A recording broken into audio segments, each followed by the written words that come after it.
ஆயோக் கூட்டம் என்பதுதான் நம்மளோட நிதி பகிர்வை அதிகாரிகள், மத்திய அமைச்சர்கள், பிரதம அமைச்சர் அவர்களோடு கலந்து ஆலோசிப்பது. அந்த நிதி ஆயோக் கூட்டத்துக்கே நம்ம முதலமைச்சர் போகலை. ஆக இப்படி நம்ம சரி, நான் கேட்குற உங்களுக்கு என்ன கோரிக்கை இருந்தாலும் பிரதம அமைச்சரை வரவேற்று அவரை கோவையில் சந்தித்து அந்த கோரிக்கையை வைக்கலாம்ல. நம்ம ஊருக்கு வரும்பொழுது அவர்களை வரவேற்காமல் இருப்பது தமிழ் கலாச்சாரமா அப்படின்னு ஒரு கேள்வியை கேட்கிறார். என்ன உங்களுக்கு கோரிக்கை இருக்கலாம்? அப்போ மற்ற கட்சியை சார்ந்தவர்கள் இருந்தால் கூட இந்த கேரளாவாக இருக்கட்டும், கர்நாடகாவாக இருக்கட்டும், எல்லாரும் சென்று வரவேற்கிறாங்கல்ல. ஆக இந்த வேற்றுமையை நீங்கள் காண்பிக்க வேண்டாம். பீகார் என்ன நமக்கு சொல்லி கொடுத்திருக்கிறது? மத்திய மாநில அரசுகள் இணைந்து பணியாற்றினா மக்களுக்கு நல்லது நடக்கும். அந்த மக்களுக்கு நல்லது நடக்கும்போது மக்கள் நிச்சயமாக வாக்களிப்பார்கள் என்பதை தான் பீகார் நமக்கு காண்பித்திருக்கிறது. அதனால முதலமைச்சர் மறுபடியும் இந்த மோதல் போக்கை கடைபிடிக்காமல் நம் தமிழகத்திற்கு வரும்பொழுது நம் வரவேற்கும் நம் பண்பை வெளிப்படுத்த வேண்டும் என்பது எனது கருத்து. ஏன்னா நம்ம தமிழ் பண்பை வேறு மாநிலத்திலிருந்து வரும்பொழுது அதை வரவேற்பது நம் தமிழ் பண்பு. எது உங்களை தடுக்கிறது? நான் கேட்குறேன், எது உங்களை தடுக்கிறது? அவர் பிரதம அமைச்சர், நீங்கள் ஒரு முதலமைச்சர், ஏன் அங்கே போய் வரவேற்பது உங்களை தடுக்க? நீங்கள் ஒரு மாவட்டத்துக்கு போனீங்கன்னா அந்த மாவட்ட அமைச்சர் வந்து வரவேற்கிறார், கலெக்டர் வந்து வரவேற்கிறார், எஸ்பி வந்து வரவேற்கிறார். அப்போது அவங்க உதாசீனப்படுத்தினா எப்படி இருக்கும்? அதனால் இந்த தமிழ் கலாச்சாரத்தை நீங்கள் பின்பற்ற வேண்டும் என்பது எனது கோரிக்கையாக இருக்கிறது. எஸ்ஐஆர் திருத்தம் வந்து போதிய பயிற்சி கொடுக்காம அவசரமா செய்யறாங்க அப்படின்னு சொல்றாங்க. ஏன் இந்த அவசரம்? அதாவது அவசரமே சந்தேகம் நிறைய இருக்குது.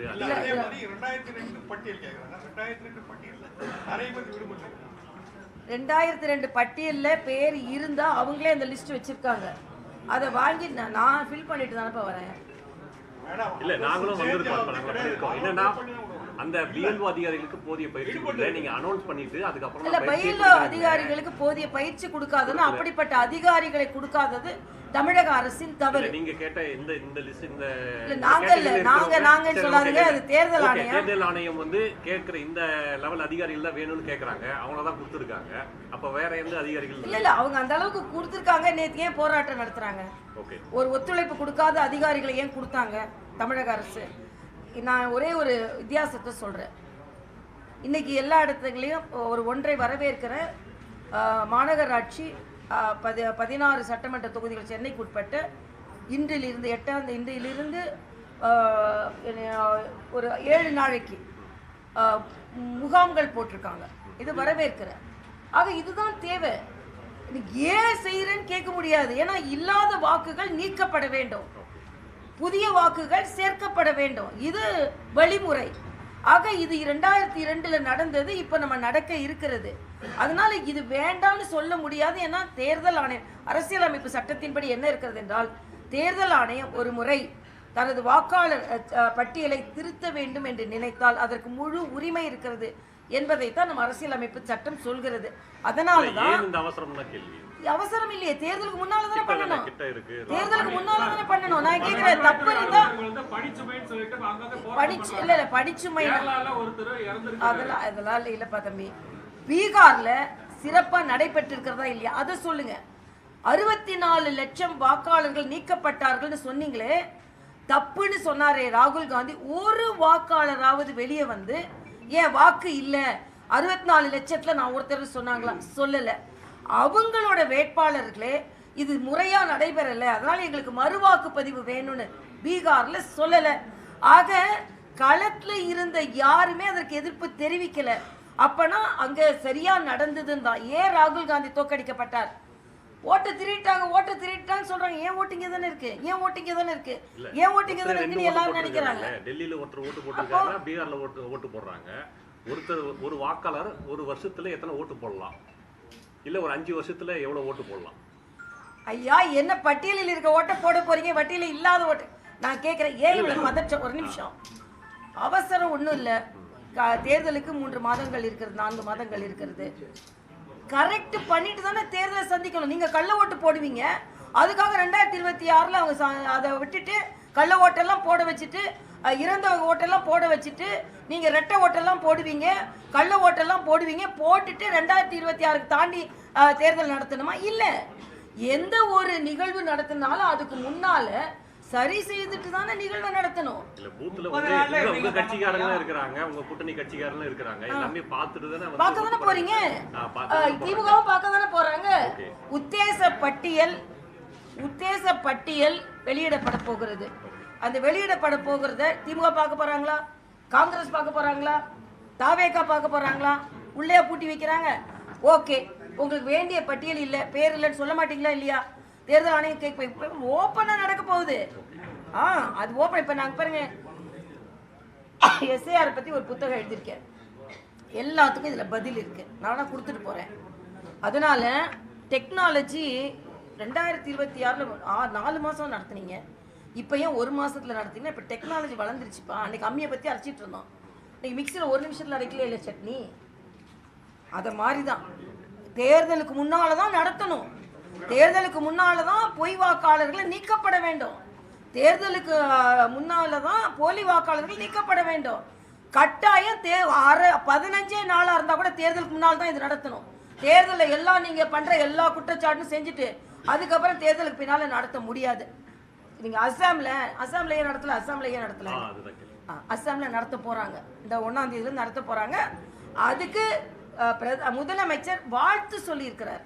தேர்தல் ஆணையம் எங்க மாநிலத்துக்கு வாங்க, என்னென்ன உதவிகள் உங்களுக்கு செய்ய முடியுமோ நாங்க அதை செய்யறோம் அப்படின்னு சொல்லியிருக்கேன். ஏன்னா தேர்தல் அங்க என்னன்னா, அங்க வந்து வாக்குரிமையில சில பிரச்சனைகள் இருக்கிறது. சுப்ரீம் கோர்ட்லனால தான் அறிவிக்காம இருந்தாங்க, அது இன்னைக்கு அறிவிச்சிட்டாங்க. அப்ப நம்ம முதலமைச்சர் என்ன செய்யணும்? இது ஒன்றும் பாஜகவோட திட்டம் கிடையாது, இது வந்து தேர்தல் ஆணையத்தோட திட்டம். அதனால இன்னைக்கு வந்து தேர்தல் ஆணையத்தோட உறுதுணையா இருந்து நாம எல்லாருமே, தேர்தல் ஆணையம் சொல்லிட்டாங்க 50 நாங்க விநியோகிச்சிட்டோம்.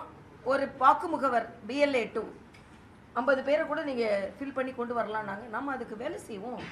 எல்லா கட்சியிலும் தான் BLA 2 இருக்காங்களே, அதுல ஏன் உங்களுக்கு குறை? என்ன பிரச்சனைனா, இன்னைக்கு திமுக தொடர்ந்து வெற்றி அடைந்ததற்கு காரணம் போலி வாக்காளர்கள். அது கொளத்தூரே அதற்கு முன்னுதாரணமாக இருக்கிறது. அதனால போலி வாக்காளர்களை நீக்கும் போது நேர்மையான வாக்காளர்களை நம்பி போட்டி போட்ட கட்சிகள் அதை வரவேற்கிறது. போலி வாக்காளர்களை நம்பி வெற்றி பெற்ற கட்சியான திமுக, அது கூட்டணி காங்கிரஸ் அதை எதிர்க்கிறது. இதுதான் பட்டவர்த்தமான உண்மை. ஏன்னா அண்ணன் செல்வ பெருந்தகை இப்படி காமிப்போம் இல்லைன்னா இப்படி காமிப்போம் அப்படின்றாரு. பீகார் இப்படி காமிச்சிருச்சு அவருக்கு, அதே மாதிரிதான் தமிழகமும் இப்படிதான் காமிக்க போகுது.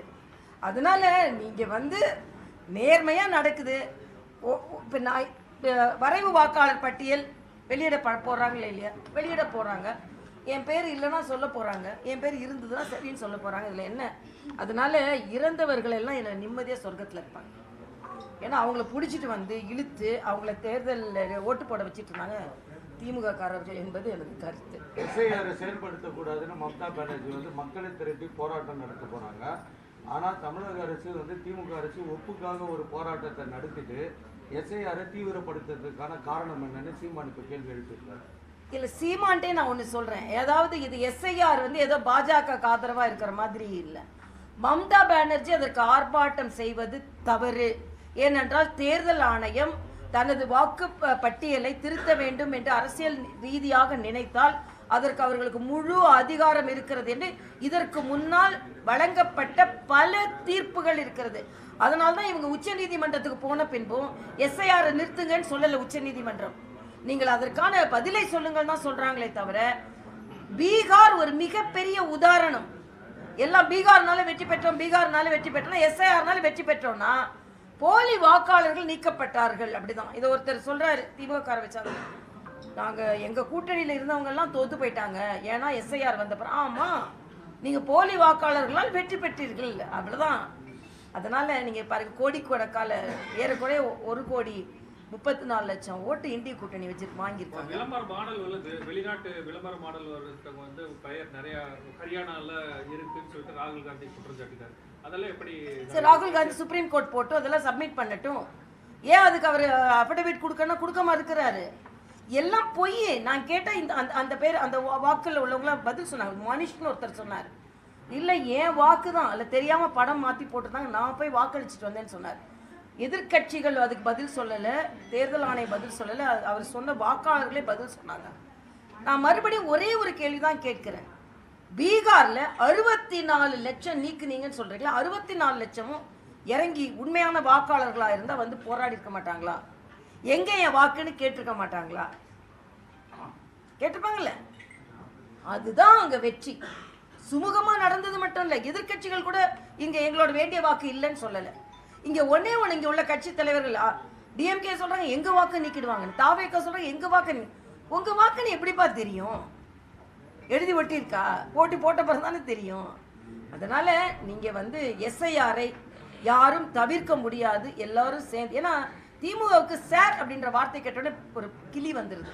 அண்ணா பல்கலைக்கழகத்தில் ஆரம்பிச்சு, அண்ணா பல்கலைக்கழகம்னா இவங்களும் அண்ணா பல்கலைக்கழகத்தில் கற்றவர்கள் தான்.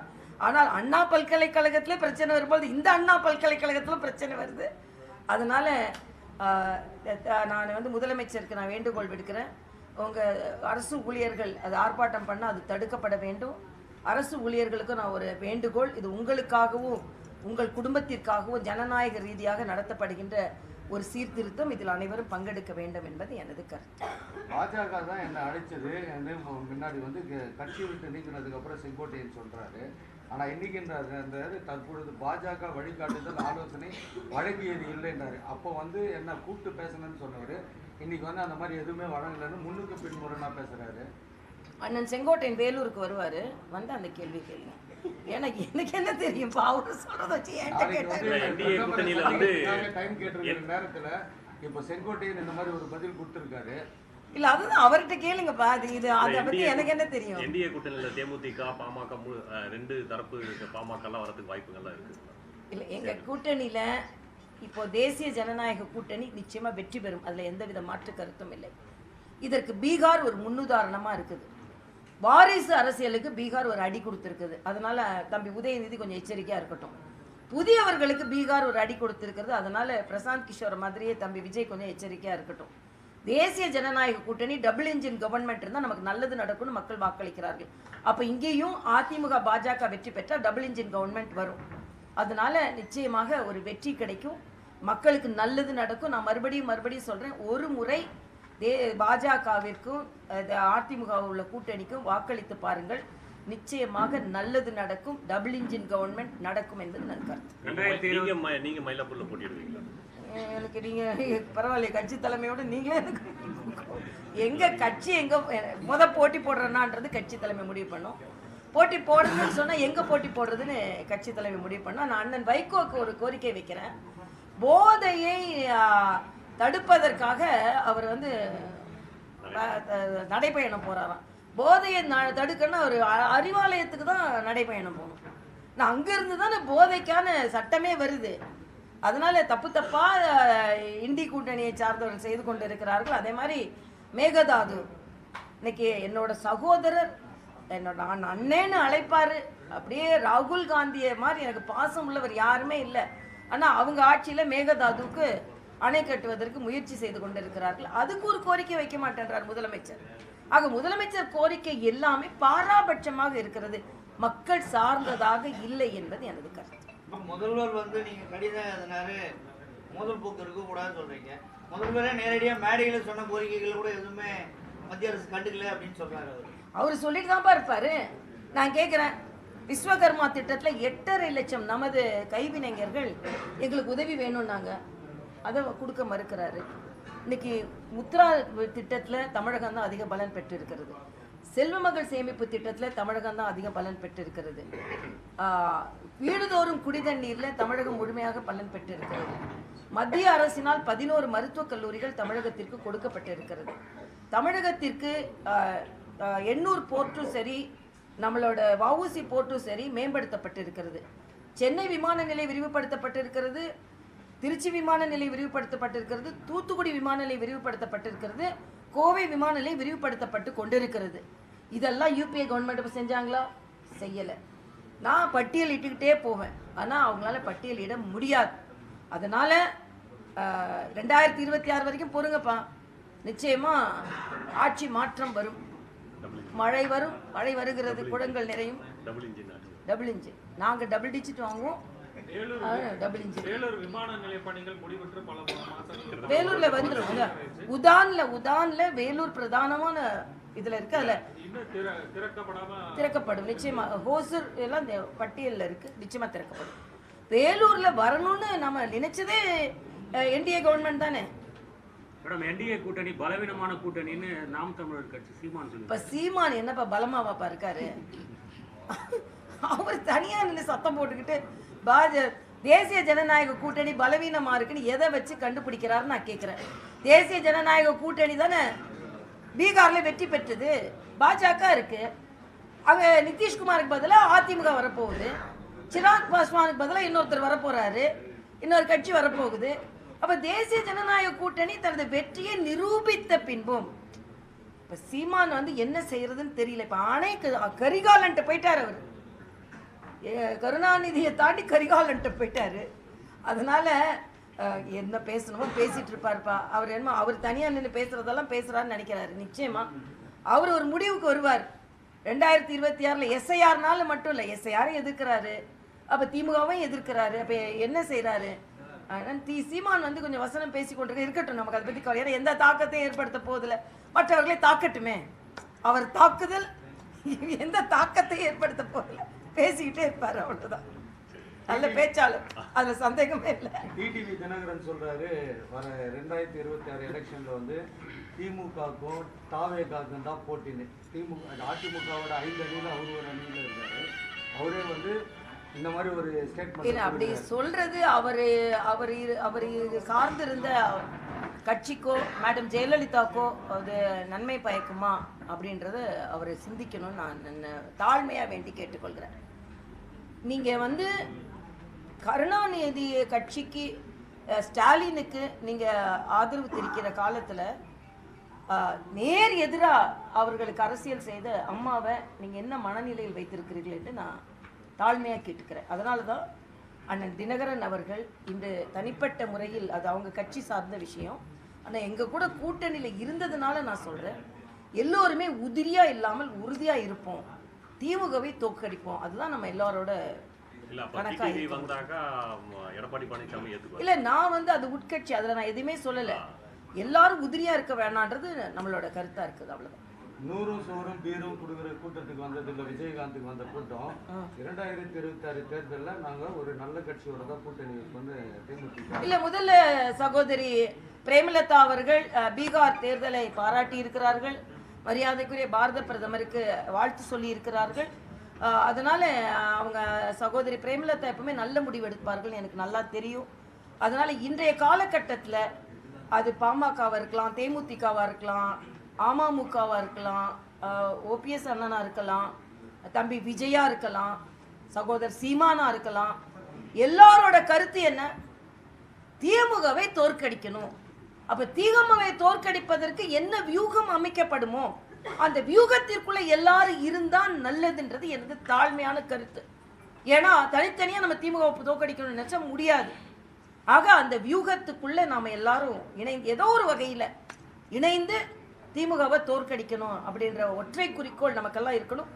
ஏன் திமுகவை தோற்கடிக்கணும்னா, 1000 ரூபாய் மக்களின் உரிமை தொகை பெண்களுக்கு கொடுத்து விட்டு பெண்களின் உரிமை பறிக்கப்படுகிறது, பெண்கள் பாதுகாப்பாக இருக்க வேண்டும் என்ற உரிமை பறிக்கப்படுகிறது. 1000 ரூபாய் கொடுக்குறாங்க, அந்த 1000 ரூபாய் அண்ணன் சாயந்தரம் டாஸ்மாக் கூட்டு எடுத்துட்டு போயிடுவாரு. அக்கா வந்து மகளை வந்து வீட்டுக்கு வெளியே அனுப்ப கஷ்டப்படுறாங்க, ஏன்னா பாதுகாப்பு இல்லை. நீங்க பஸ்ல இலவச பயணம் கொடுத்துட்டு அந்த பஸ்ல போற பெண்ணுக்கு பாதுகாப்பு இல்லை. இப்ப என்ன ஒரு நிலைமை தமிழ்நாட்டில் இருக்கு. ஆக பெண்கள் எல்லாம் திரண்டு வந்து முற்றிலுமாக மதுவிலக்கு கொடுத்ததுனால பீகார்ல பெண்கள் எல்லாம் நிம்மதியா இருக்கிறாங்க. அதனால எல்லோருமே திமுகவை தோற்கடிக்க வேண்டும் என்று நினைக்கும் எல்லோரும் ஒரு வியூகத்திற்குள் வர வேண்டும் என்பது எனது தாழ்மையான கருத்து. எல்லாரும் இவங்க வரக்கூடாது, அவங்க வரக்கூடாது, இப்படி வரக்கூடாது, அப்படி வரக்கூடாது சொல்லிட்டு திமுகவை வர வைப்பது சமுதாயத்திற்கு நல்லது அல்ல. அதனால யாருக்கு யாரும் போட்டின்னு இப்ப கணக்கு சொல்லிக்கிட்டு இருக்கிறதை விட எந்த போட்டியில் யார் தோற்கடிக்கப்பட வேண்டும், திமுக தோற்கடிக்கப்பட வேண்டும், இது சமுதாயத்தில் உள்ள ஒரு கட்டளை. என்னென்றால் சமுதாயத்தில் மக்கள் சிரமப்பட்டு கொண்டிருக்கிறார்கள், உண்மையிலே சிரமப்படுறாங்க. அதனால எல்லோரும் சிந்திக்க வேண்டும் என்பது எனது கருத்து. வேலூர் சட்டமன்ற தொகுதியில் வந்து புதிய நீதி கட்சி போட்டியிடும் சொல்லியிருக்காரு. ஆனால் நான் போட்டியிட மாட்டேன், புதிய நீதி கட்சி போட்டியிடும் ஏசி சண்முகம் சொல்லி. இல்லை, அதெல்லாம் கூட்டணி கட்சிகளை பற்றி இடம் பற்றி எல்லாம் எங்களை மத்திய மத்திய தலைமை தான் முடிவு பண்ணுவாங்க. ஈவன் கூட்டணி பற்றி எங்கள் மத்திய தலைமை தான் முடிவு பண்ணுவாங்க. ஆனால் ஒரு கட்சியோட தொண்டராக என்னோட கருத்து என்னன்னா, நம்ம கூட்டணி ஆளும் கூட்டணியை தோக்கடிக்கணும் அப்படின்னு. அண்ணன் செல்வ பிறந்தகை சொல்கிற மாதிரி இப்படி பார்ப்போம் இல்லைன்னா இப்படி இருப்போம்னு சொல்லாமல் இப்படி ஆயிட்டு இருக்கீங்க. அது ஸ்டாலின் அவர்களும் கொஞ்சம் சிந்திக்க வேணும். காங்கிரஸ் சேர்த்தா இப்படி ஆயிட்டு இருக்கு, அதையும் சிந்திக்க வேண்டும் என்று கேட்டுக்கொள்கிறேன். திமுக கூட்டணி ஒற்றுமை ஓட்டு பலமா இருக்குது. நாங்க கொள்கை எதிரியை வீழ்த்தோம்னு சொல்லிட்டு அன்பில் மகேஷ் அமைச்சர் சொல்லியிருக்காரு. இப்போ அன்பில் மகேஷ் இன்னைக்கு ஒரு டாக்டர் பட்டம் வாங்கியிருக்காரு. அதுக்கு அது சரி, அதே மாதிரி மற்றவங்களும் டாக்டர் பட்டம் வாங்குறதுக்கு அவர் ஊக்கப்படுத்தணும். இன்னைக்கு இருக்கிற திமுக கூட்டணி பலமா இருக்குதான்னு நீங்க பாருங்க. அண்ணன் திருமாவளவன் அறிவு திருவிழாவுக்கு போல மறந்துட்டேன்றாரு. அப்போ உடனே உதயநிதி போய் அவரை போய் பார்க்குறாரு. இப்போ கம்யூனிஸ்டுகள் சாம்சங் தொழிற்சாலை பிரச்சனை இன்னும் முடியலன்றாங்க. இங்கே என்னது தூய்மை பணியாளர்களுக்கு உணவு கொடுக்குறேன்னு சொல்கிறாங்களே தவிர அவங்க சம்பளம் இன்னும் சரியாக கொடுக்கல. அதனால கம்யூனிஸ்டுகள்லாம் வருத்தத்தில் இருக்காங்க நான் நினைக்கிறேன். ஏன்னா அவங்க வெளியே பேசுகிறாங்க, அறிவாலயத்துக்கு போன பெட்டி பாம்பாய் அடங்கி விடுகிறார்கள். என்ன பண்ணுறதுன்னு தெரியல. அதனால அங்கேயும் திமுக கூட்டணி பலமாக தான் இருக்குன்றதை நான் ஒத்துக்கலை. நிச்சயமாக அதில் பிரச்சனை வருவதற்கு வாய்ப்பு இருக்கிறது. பீகாரின் தாக்கம் அங்கே கூட்டணியிலும் இருக்குன்றது எனது கருத்து.